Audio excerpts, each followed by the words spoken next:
So my name is Sophia Wheelwright. I'm working with aluminum mesh. It's the stuff people use for screening for mosquitoes. I buy 100-foot rolls, 6 feet wide, 100 feet long, and in this piece I've used 400 feet. I tend to work with materials that when you work them with your hands, they get energy really quickly. So it's very responsive.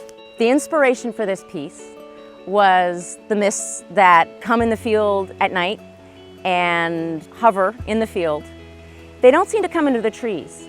So my idea was, what happens when they're not in the field? Where do they go?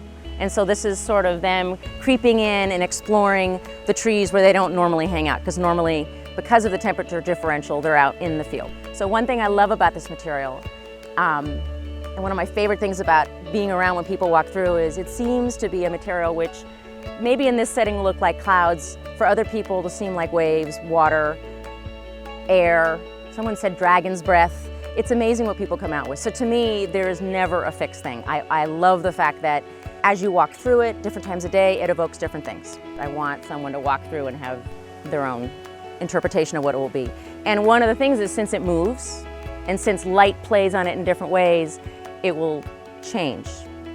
My hope is that when people approach it, they will start to notice details. And again, for everybody it will be different. For some it'll be the movement, for some it'll be the play. As they walk around, they're going to notice and look through different parts of it. So it's meant to be an experience of time as well as something visual. This piece took me 2 days to set up. It took me about 4 or 5 months to actually work the mesh back in my studio. The way I work with the mesh is by hand, crimping it. And I have various different ways that I've come up with, and then I roll it up in its huge fat rolls that I stick in the back of a pickup. What's interesting when you make an installation that's site-specific is, until you get to the site, you have no idea really what's possible. And so you may have ideas of things you'd like, and you basically have to jettison them and trust that as you work with the material, it'll work. So the challenges in this case were these trees. They have a lot of branches that go at 360 degrees, and they're all really brittle because they're going to drop off at some point, but they're my structure, and they're what I'm holding on to. So there's the experience as you walk from in there and you see this sort of like, what is it? And then as you enter in, again, I think you feel enclosed and you can look through and see all the things you just saw, but through a different prism or different viewfinder. As an artist, there's something about finding a material that's responsive. So I'm going to buy 100 feet of something that's responsive, and I'm going to work it, and I have no idea what it's going to turn into. But you know you're just working 100 feet, and you spend hours with that 100 feet.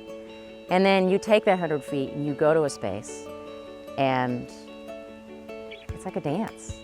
You figure out what it can do. So there is something about not using your brain, using your hands, using your body to physically make something, which for me is like alchemy. It surprises me what comes out.